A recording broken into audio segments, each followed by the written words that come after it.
Welcome back to the Sanjay Says podcast. Today, we're going to talk about my quest to get the coveted American Express Black Centurion card.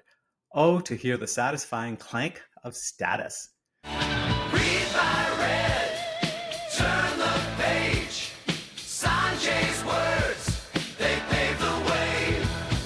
I offered to pick up the bill at a posh restaurant, the kind with unlimited breadsticks, but my friend Julie said, "I'll get it."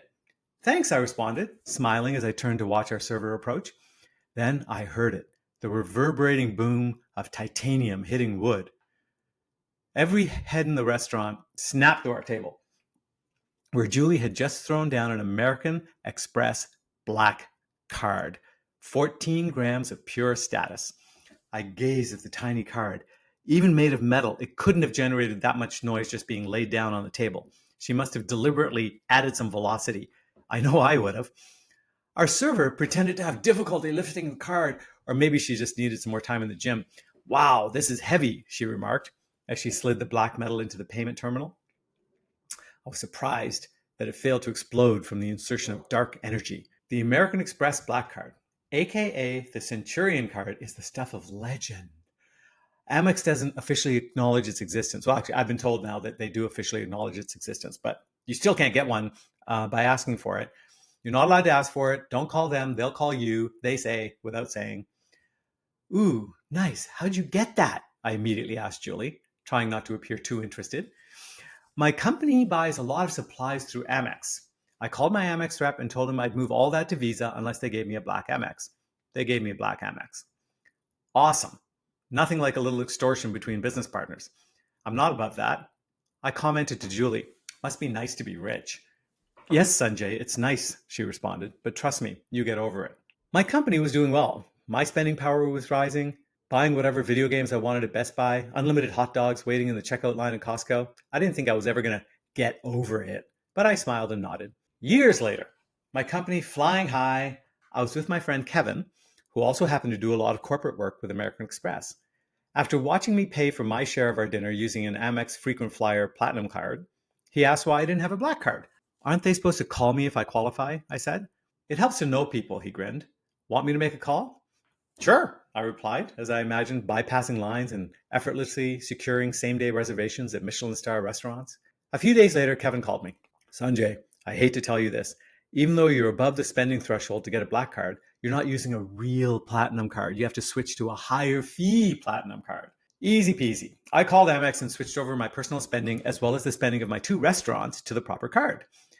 Our fees to Amex skyrocketed, and I would now be spending $1 million per year on my platinum card, well over the rumored $250,000 per year threshold for the black card.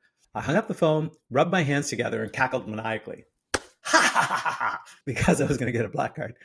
A few months later, I called Amex again, and this time directly asked if I could get a black card.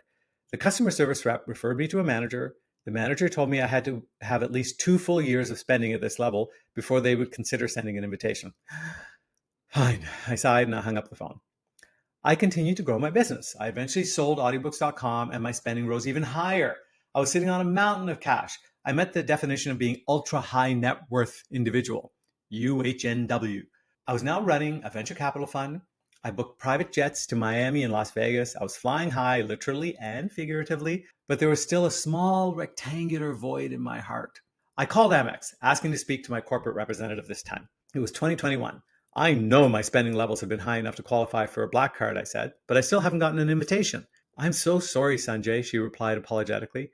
"We appreciate your business, but American Express suspended new invitations to the program during COVID, and nobody knows when it will be reinstated." I couldn't actually figure out why COVID would have anything to do with credit card invitations, but all right. I considered threatening to cancel my cards, but I'd grown used to the amazing customer service that Amex offers. I knew never to make a threat I wasn't willing to carry out. "No problem. Thanks for letting me know," I said, and I hung up.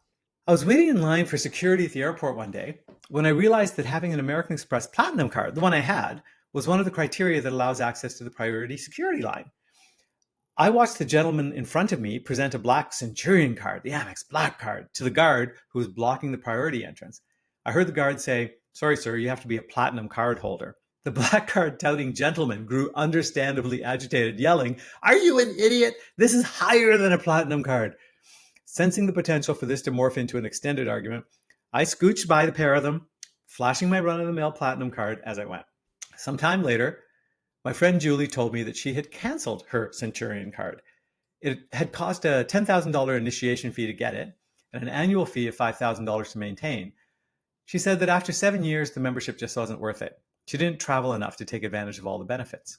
I have since learned that outward signs of status attract the wrong sort of attention. When I bought a Rolex Daytona at the urging of my wife, I realized that the people who grabbed my wrist, like seriously grabbed my wrist and stared at the watch, weren't the ones I wanted to socialize with. When I bought a McLaren 720S, I didn't appreciate the yearning looks from 12-year-old boys that I drove slowly by. The initial rush wore off quickly. I already have the love of my life, who married me back when I was still answering customer service calls at audiobooks.com. And I already have my friends, the ones who stood by me for years, friends who treated me no differently when I came into money. What was a simple piece of black metal going to give me that was more important? The attention of the people Tyler Durden from Fight Club disdains, the attention of people who buy things they don't need with money they don't have to impress people they don't like. Ultimately, Amex wants to bestow the black card on people who will reflect well on them when seen using it to dent restaurant tables. When I consider my public persona, I realize maybe it's a good thing that for American Express that I've never gotten the card. I've been bankrupt. I've been an abject failure. I talk openly about my bipolar diagnosis. I approve of recreational drug use. I'm never going to be in an American Express commercial. My wealth isn't the issue. Wealth is only one component of image, and it's one of the less important components of a life well lived. Naval Ravikant has said that there are things money can't buy: a fit body, a calm mind, a house full of love. Years of intensive psychedelic therapy and a life focused on more, better relationships have brought me closer to all of these than I've ever been.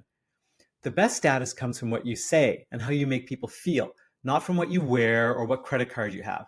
Status comes from doing what you say you're going to do and being honest when it's easy to lie. It comes from saying, my other car is a piece of shit too. The American Express Black Card gives you the respect of the wrong people. People like me from a decade ago chasing visible status instead of the self-esteem that comes from inside. The self-esteem that comes from knowing what you're capable of and advancing towards that potential. I'll take the wealth, of course, but I'll also take my failures and my heretical opinions. You can keep your Centurion card, Amex. Please don't read this and send me that heavy envelope. I'll appreciate the gesture, but I'll turn down the card. You've got my business. I love your service, but I don't need your pity and I don't need your status. I sold my McLaren. My wife wears the Rolex. Private jets are infrequent. As Julie warned me all those years ago, I've had wealth, but I've gotten over it.